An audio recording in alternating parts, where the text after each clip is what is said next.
Hey team, it is Melissa Culver here, and here is my professional development in case you missed out on it. I know that our high school team was unable to view this content, and so I'm certainly recording it for you. But if any of our elementary teachers missed out on the training, then, well, here you go. Here's the professional development. The purpose of today's professional development is to talk specifically about a few teaching tools. And I'll let you know at the onset that a few of these I'm only going to briefly mention, and in our elementary team I realized that our teachers would like more information on this, so it's my plan to provide full professional development on some of those things that I'm only briefly mentioning. So if you're disappointed that I don't teach you all the ins and outs of some of the upcoming things in today's professional development, hang tight. I'm going to bring you more information in the future. In order to gain full access to today's slide deck, not only do I have a QR code available on the screen, but I also have a bit.ly, a shortened URL. So if you type bit.ly/OAK/OCT22PD into your web browser, you're going to find the whole thing. And the reason why I named it that is because I originally presented this content in Oakhurst in October, and so the bit.ly made sense at the time. All right, you already know who I am, so this slide is somewhat irrelevant, but helpful for anyone who is new. We onboard new employees from time to time, but also a good reminder that I do post content for all four. It's actually 6 of our social media accounts for Facebook and Instagram. So if you have content that you want posted on any of those platforms, feel free to keep me posted and let me know. Try if you can to give me at least 2 to 3 days notice ahead of time, and then provide me with the information that you need, and then I will make sure to get that content out for you. All right, here is the outline for today's professional development. I'm going to talk to you about keyboarding tips. I'm going to remind you about the Staff Tech Help website, just in case you haven't gotten the memo on that yet.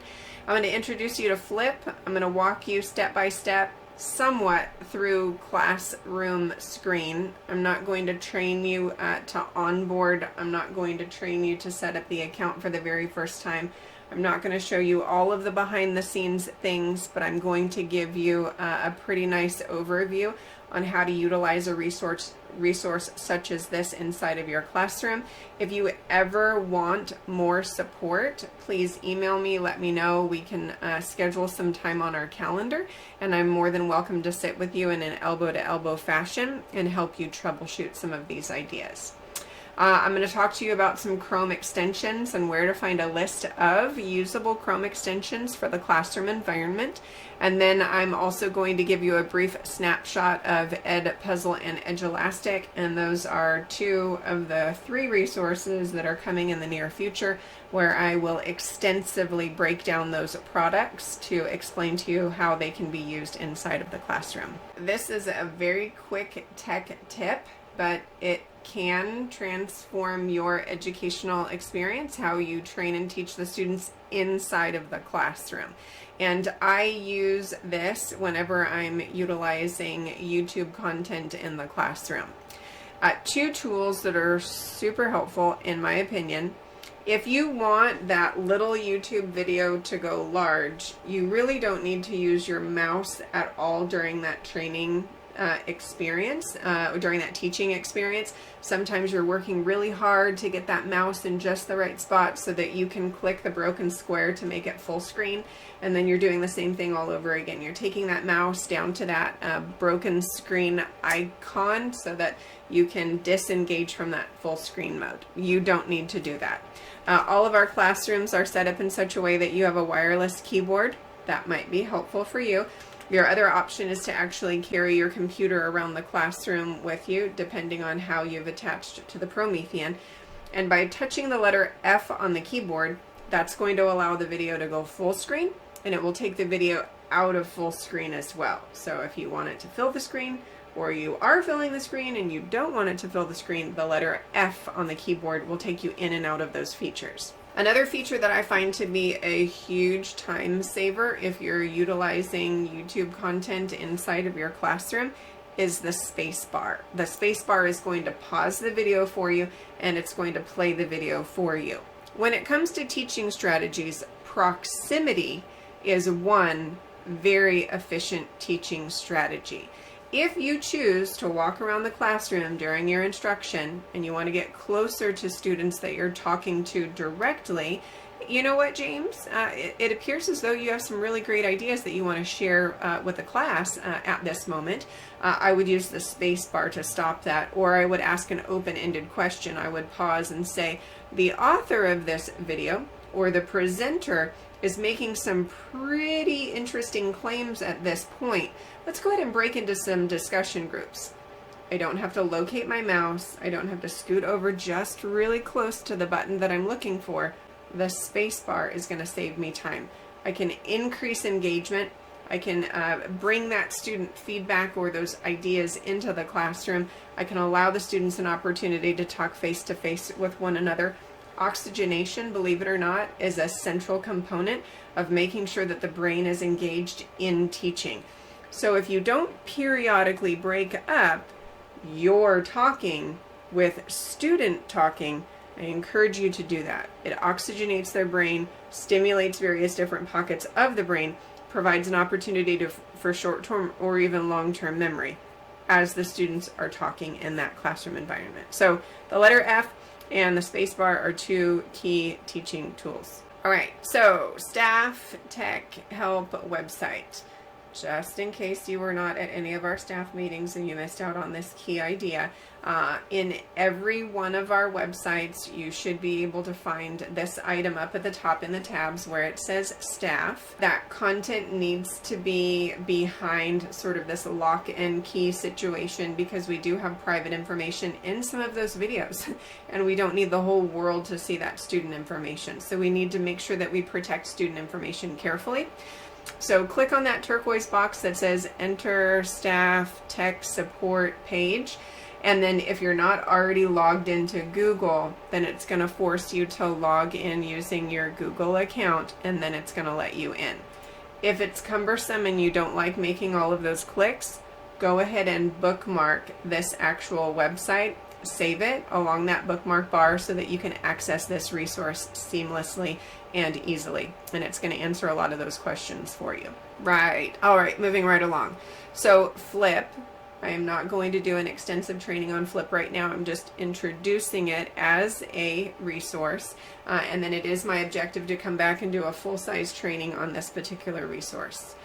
Flip used to be called Flipgrid, but it just went through a rebranding, and so it's now called Flip. So if you're confused at all and you're like, wait a minute, I think I've seen this before. It used to be called Flipgrid, and it's now called Flip. This particular resource provides students with an opportunity to create a small video of themselves, and then you, the teacher, are going to leave that video behind lock and key until you click the button, and it's up to you if you ever share it. And what I mean by share is that it's available in one specific location, and then the students of that teaching environment, the students of that class, can come in and learn from each other in a peer-to-peer environment. So, for example, if you are asking the students to do an oral presentation and you are utilizing 7 teaching minutes per student, and you maybe have 30 students in your class, probably closer to 22, it's up to you if you're going to use 160 teaching minutes to provide the students with an opportunity to do those oral presentations. And I'm just using that as an example. Your other option is to have them do those oral presentations that are only 2 minutes and 30 seconds each in an environment where you can monitor and look at that on your own time. But then once you have allowed that content, then the entire class can come back through and watch all of those videos as well. It's up to you if you allow the students to comment on peer content. You can also utilize it as a peer teaching experience. So when your math lesson is done, the homework for the students is that they're supposed to go home and they're supposed to teach the class how to do one of those problems or those questions. Now, for homework, they're supposed to do all 32 of them, but they're supposed to hand select one of them and then model in a video the steps and the strategies that they used in order to come up to the solution, not only are they reinforcing their own understanding, their own metacognitive understanding of how to attack a problem like that, but then what they're also doing is they're providing their peers with an idea of, oh, you know what? That strategy is a little bit different from the strategy that I used. I think I want to use that strategy next time. If you're teaching your students sign language, it's a great opportunity to assess whether or not they understand it.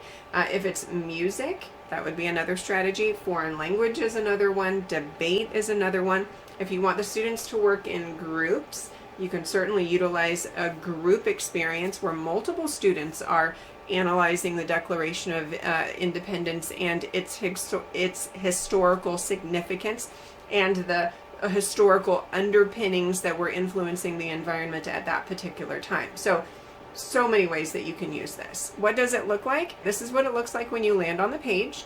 You'll create a free account. I believe it's owned by Microsoft. Microsoft came in a few years ago and bought it and then made it free.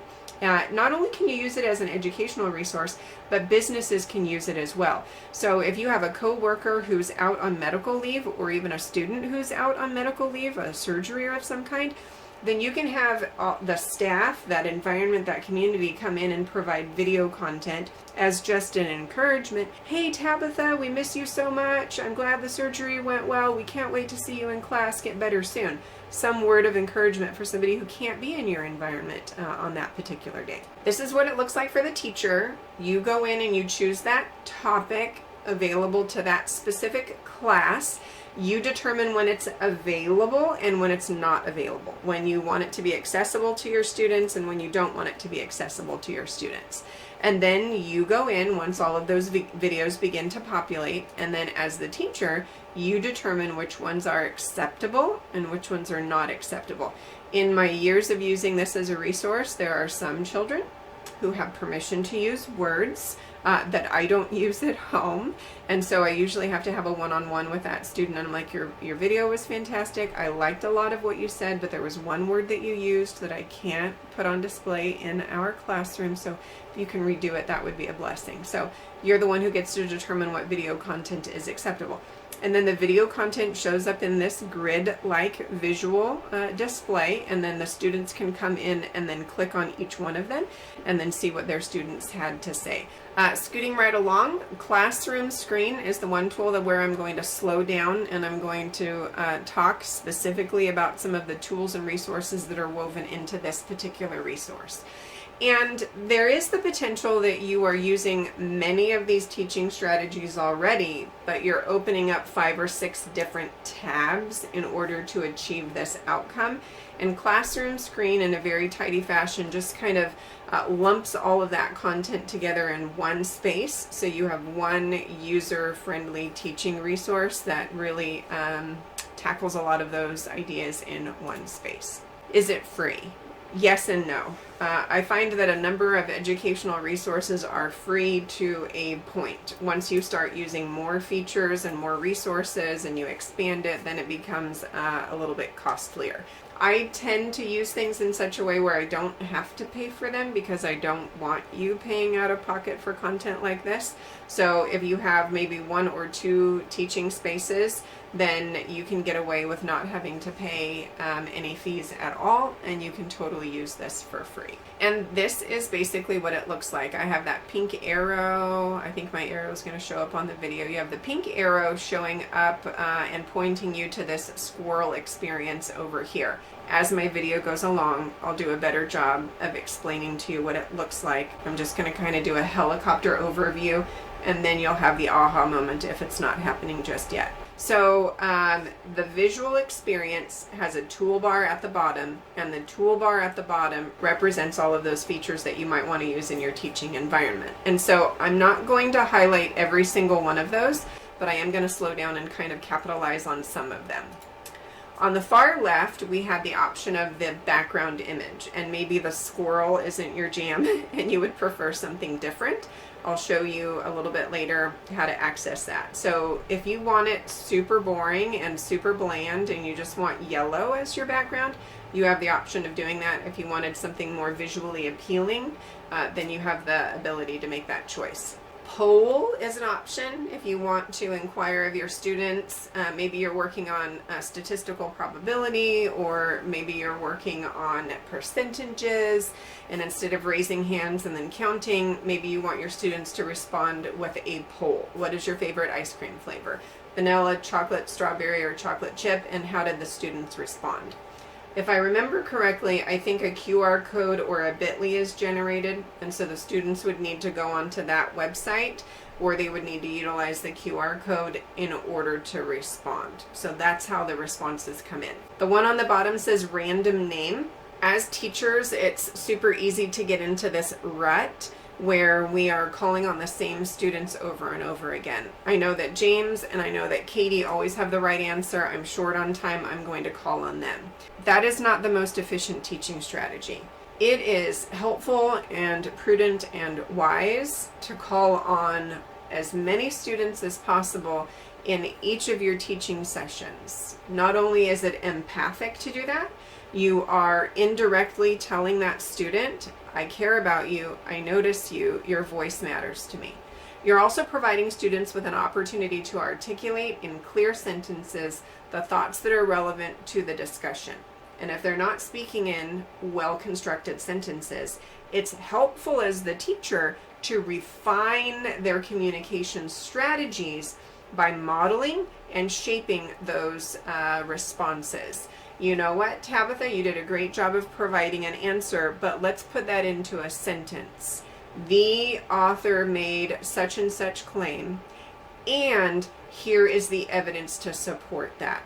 So it's fantastic for us to always diversify student engagement by calling on as many students as possible. And you can certainly use the popsicle stick method, but you're going to have to remember to take those popsicle sticks to and fro from your office to the classroom and back.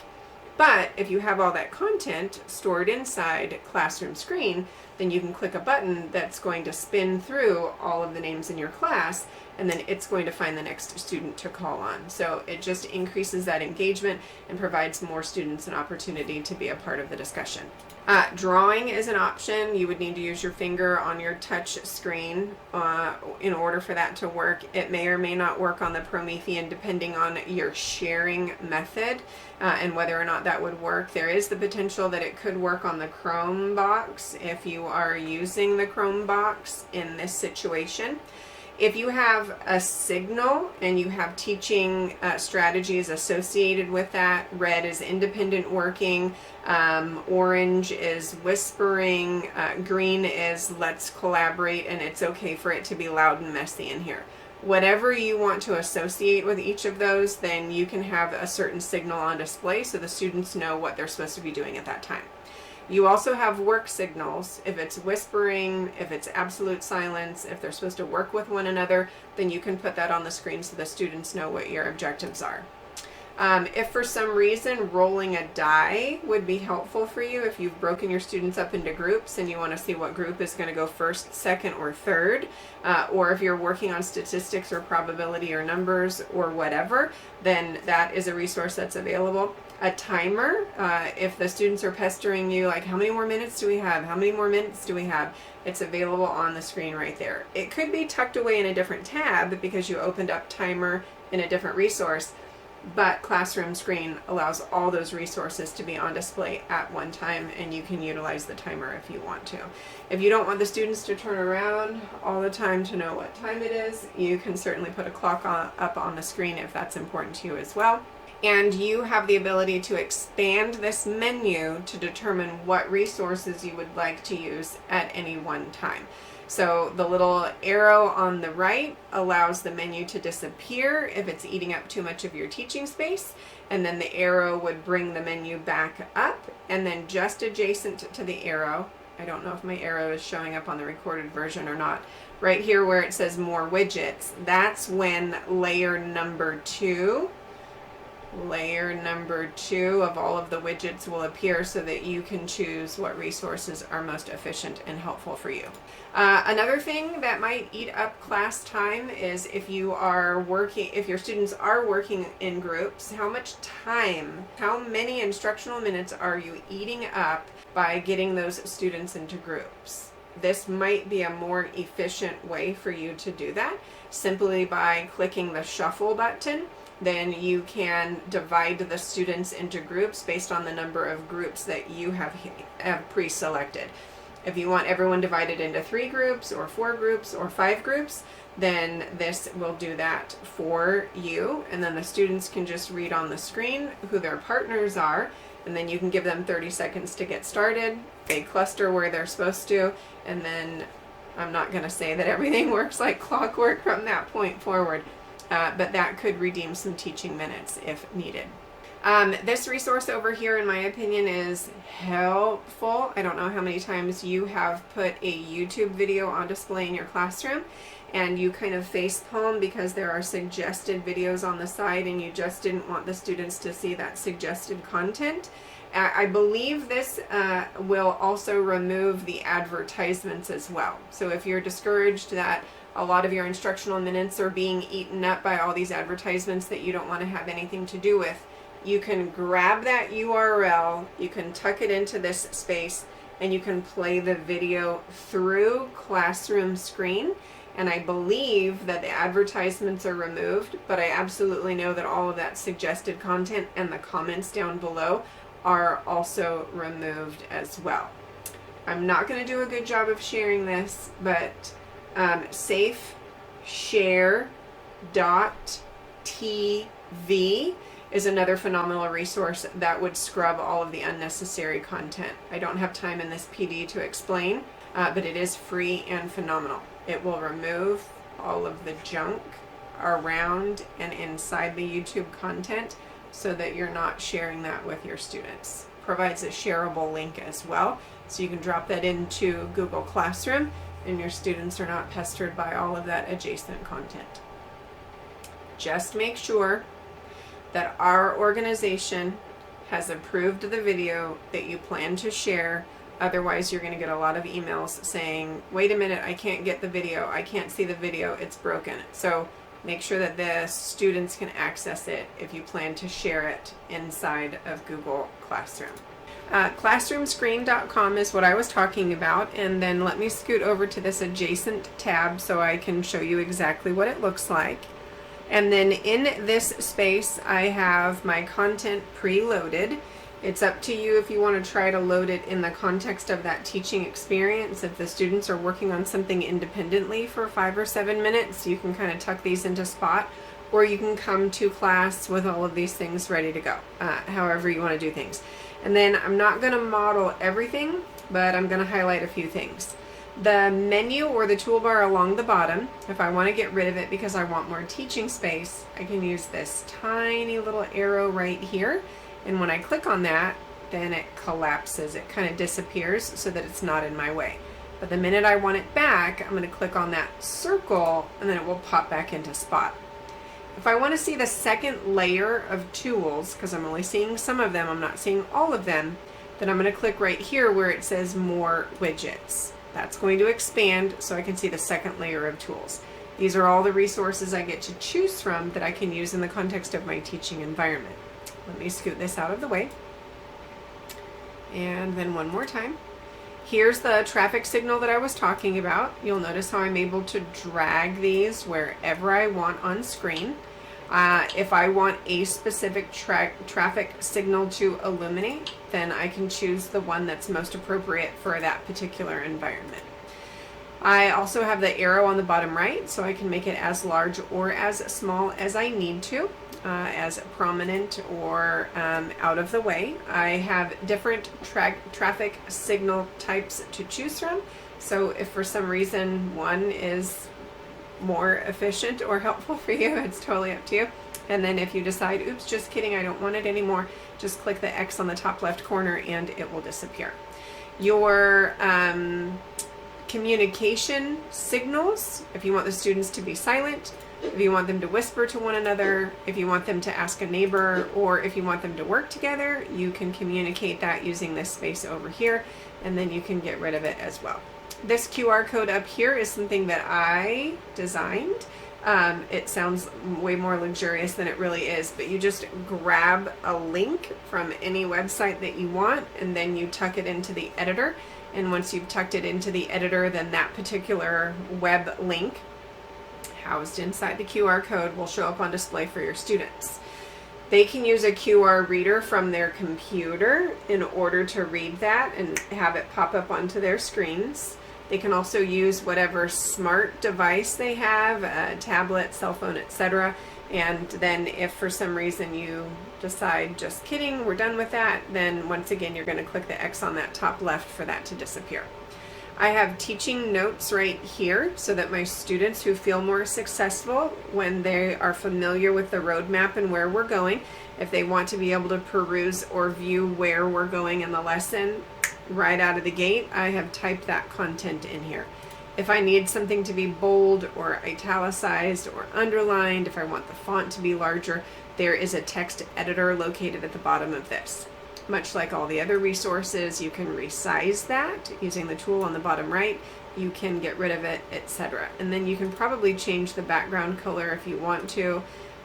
What default font family is important to you, what default font size is important, what color scheme, etc. So you can stylize that however you see fit.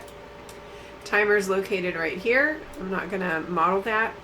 I'm going to model these two items over here. In the event you consistently call on the same two students over and over again, Tabitha and James, you know that they're going to have correct answers, that they're going to articulate efficiently. You can move right along in your class lesson. A tool like this is going to pull you away from that habit, that habitual strategy of calling on the students who always know the answer. Because when you call on students who may struggle a little bit to get that answer, you run the possibility of helping them build confidence. Secondly, you indirectly let them know that they're valuable and they're important, and you're glad that they are in your classroom because you notice them and you're willing to call on them, and they somehow interpret that you trust what they're going to say in the classroom. And if they get the answer wrong, that you're going to press into that error and that you're going to help them. So a tool like this will deliberately diversify student engagement to ensure that you are allowing everybody to be a part of the classroom. I'll click on the editor on the top right. You can choose a list. Maybe you have science on Tuesdays. Maybe you just want to type the names of the students in here, or if you want to edit your list so that you're not typing it in every time, then choose that specific group of students and then use the button over here. It's going to cycle through a series of students until it comes on, it pops onto or selects a random one. And then if I were to click it again, same thing all over again. It should choose a different student and so on. Change the size, move it wherever you want it, and get rid of it when you're done with it. This item over here allows you to play YouTube content without the advertisements. So over here on the right hand side, I dropped that YouTube link in here, and then that content was able to show up right here. So I can click the double-headed arrow right here so that it takes over the entire screen. I wouldn't want the students to watch it from this small box. I would want them to see it from the full screen. So I'm getting rid of that content that I do not want the students to see. All right, I'm sufficiently satisfied with what I have shared in here. I'm going to come back to my slide deck over here and then move on to the next talking point. Chrome extensions are going to work inside of Google Chrome, which is your web browser. Not all of these resources are going to work for our organization. Sometimes we shut some of them down because we don't want the developers to gain access to information that we don't think they need, or we think that it might not be profitable for our organization. So if you discover a resource, maybe you go to a technology conference of some kind, or you read a blog and you're like, wow, this is awesome, I want it, just reach out to the tech team and let us know. That way we can evaluate whether or not it poses a safety concern for our organization. It's Phil's job to do that. And then we can notify you in a short bit of time to let you know whether or not we can let that resource become available or not. What is a Chrome extension? What does it do? There are thousands of Chrome extensions, and they are designed to make your Chrome experience dynamic and fantastic on a variety of different levels. For example, if it's someone's birthday in the class and we want to celebrate it, I can have confetti appear magically all over the screen. Oh, look at that. Happy birthday. Oh, happy birthday. Karis, it's your birthday. Dax, it's your birthday. Or maybe someone gets the right answer. Oh, Melody, you got the right answer. We're so proud of you. Yay! So it's just so silly, breaks up the monotony. But confetti, how did I make that happen? Right up here are my Chrome extensions, and this is the confetti cannon. So I can make confetti appear inside of my browsing experience. Some of them are free, some of them are not free. And so it's up to you whether or not you want to spend money out of pocket. I'm not promising you that the organization is going to pay for every fun resource that you find. Just evaluate whether or not you feel like it's an excellent resource for you or your students. All of the Chrome extensions appear up at the top. Okay, they are for the most part, they're little circles, they're little shapes, little icons. And then anytime that you want to use those resources, you're going to click on any one of those icons for them to appear. Well, how do we get it to work? One of two things. If you go to a specific website and it says click here to install the Chrome extension, that's one way you can install the Chrome extension. The other way that you're going to install the Chrome extension is that you're going to go to the Chrome Web Store, and when you're at the Chrome Web Store, there's a search tool, and you're going to type that information into the search box. You also have categories on display, so if you click on business or education, that might be another way that you can find a Chrome extension. Inside that search box, you're going to type the name of the Chrome extension that you're looking for, or maybe the task that it's going to perform, and then press enter. Once you have located that resource, you'll see a large band indicating that you can choose that, and then it says add to Chrome. Go ahead and click right there to add to Chrome. A small box will appear indicating that was a successful experience, but are you sure that you want to install it, or was that an accident? And then you're either going to choose add extension or cancel. If you ever add an extension and you change your mind and you're like, nope, just kidding, I don't want that extension anymore, you are going to do a right click on that extension. You can manage those extensions. Your other option is sometimes it will say directly remove from Chrome, and then you can remove those extensions. If you have installed an extension and you're like, wait a minute, I don't see it, you're going to click on the puzzle piece located right here. In that drop-down menu, you'll have access to all the Chrome extensions that you or your organization have installed on your device. You can scoot through that list. If the pin is blue, that means you pinned it. If the pin is hollow, it means that it's not on display all of the time. So these Chrome extensions are on display all of the time for me, and then the ones that are not on display are hidden in that puzzle piece, and then I could just click on something that doesn't have the pin filled in if I want to use that resource. If you cannot remove the extension, it could be that our organization has forced that extension onto your device. So you cannot remove Clever, I believe. Oh, I clicked on Clever and here we go. I believe that Clever is an extension that you may not have access to removing. So if you try to remove it and it doesn't work, then that's why, because we've forced that Chrome extension out to your device. This particular link right here is going to provide you access to over 160 Chrome apps and extensions. If you want to peruse that list to evaluate some of the resources that are available to teachers, educators, that learning environment, feel free to peruse that list. Once you arrive there, you're going to see a small snapshot indicating what that Chrome extension can do. I clicked on one the other day and it was a rabbit trail. It was a waste of time. I realized that it wasn't going to be helpful. So don't be discouraged if some of them feel like a rabbit trail and it's an absolute waste of time. You can be as choosy as you want to. They're accessories, they're not required.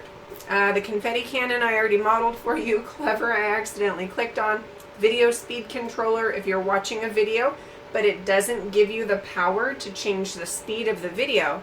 Video speed controller can override that and give you the power to speed that video up if you want it to move faster. And then ad blocker. If you come to a website that is just littered with advertisements and you feel like it interferes with your ability to enjoy that website, ad blocker is a great resource that will shut those advertisements down. However, if you need the advertisements to work in order to view that website, you may need to allow them temporarily. My video stopped. I had to kick back on.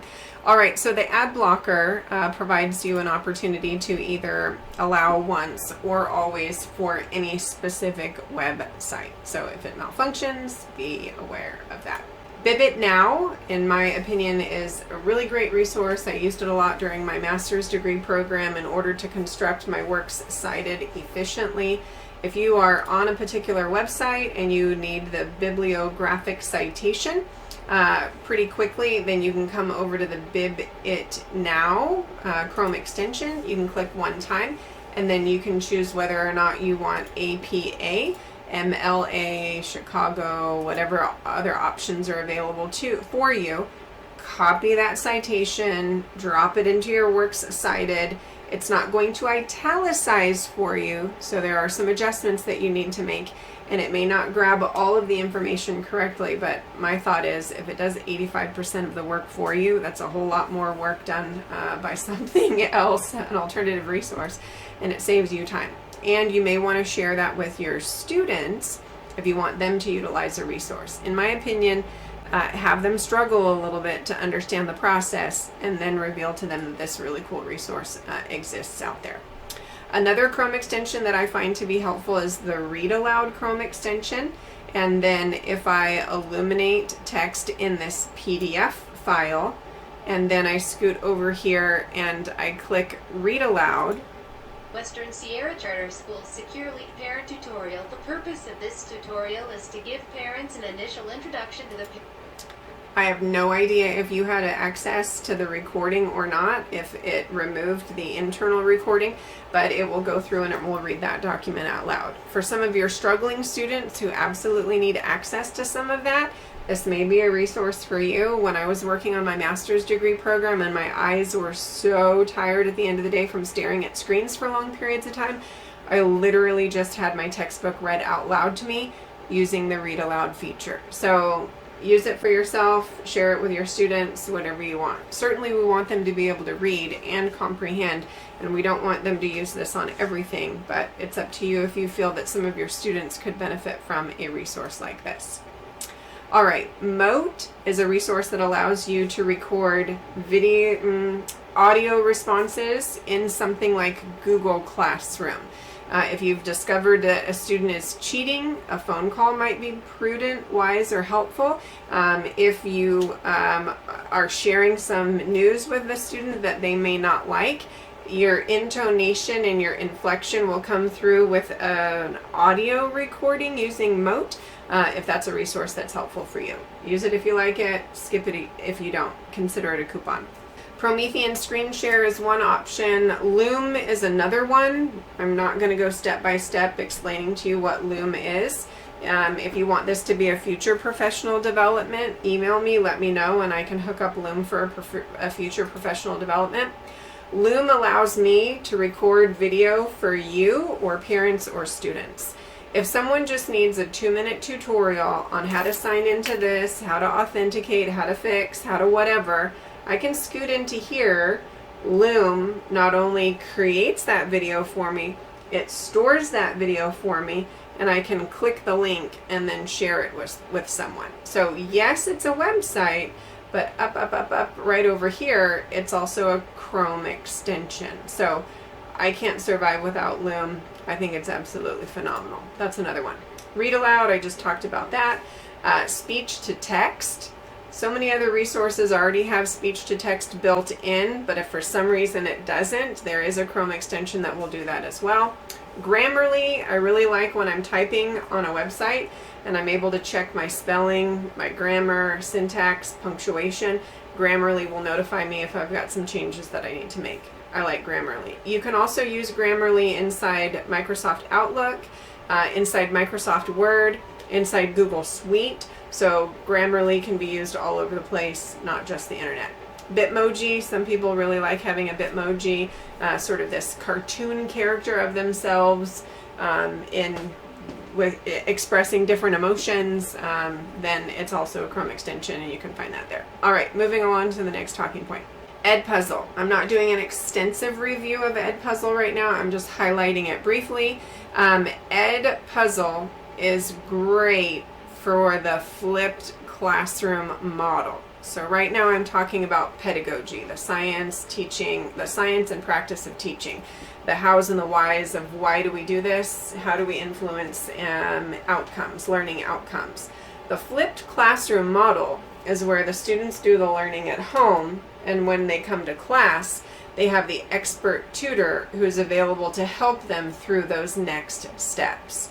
So if you've designed some of your lessons that way, where the students are supposed to learn at home, but then when they're doing the homework in class, they can't always turn to their mom or their dad and say, how do I use this engineering software? How do I isolate the variable?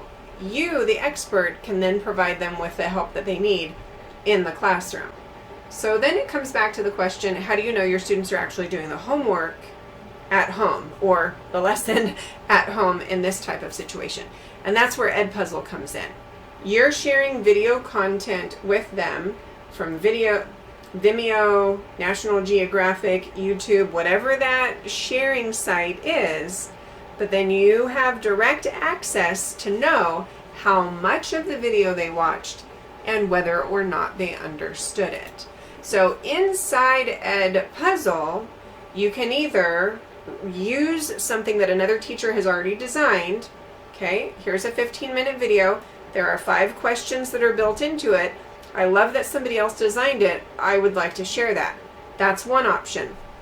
The other option is that you want to design the questions yourself. For example, when the students are coming into the science lab for the very first time, did they watch the science lab safety video at home? And did they pay attention to the key topics that you wanted them to pay attention to? So then you tuck those 5 questions in, and then EdPuzzle can auto-grade that for you as long as they're not typing in sentences. If they're typing in sentences, then EdPuzzle is going to make you put a grade in for that response.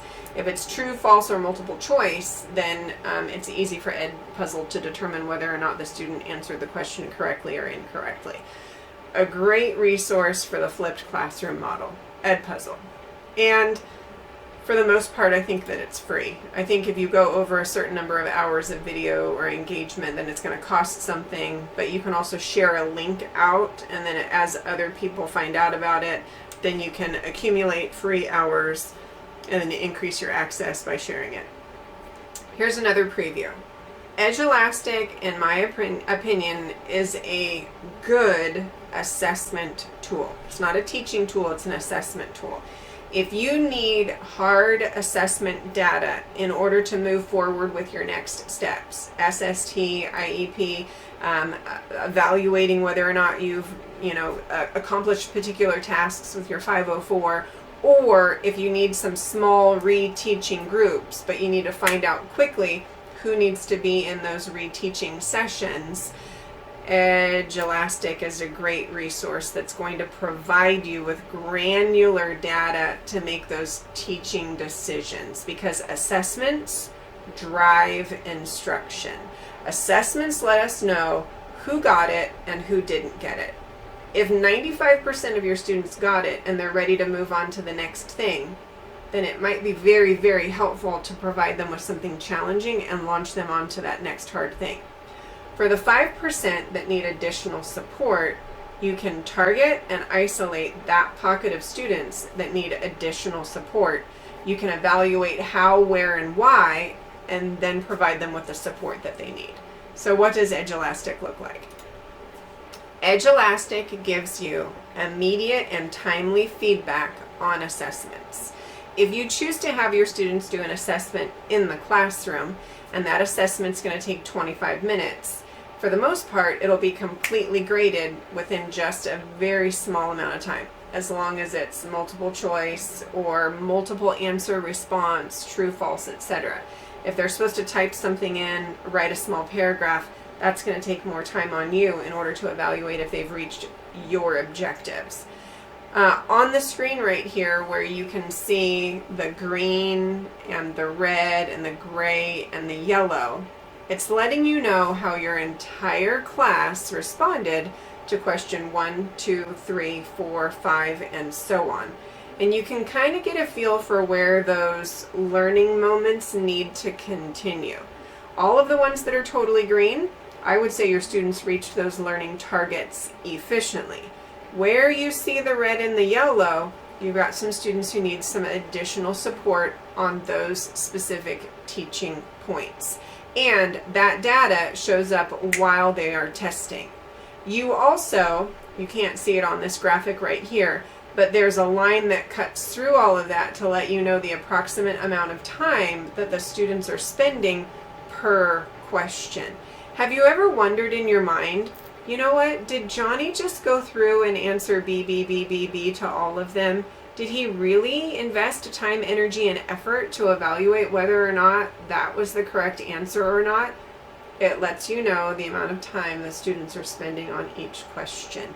If you need to use those screen snips or print off that PDF for your student study team, I'm used to calling it an SST.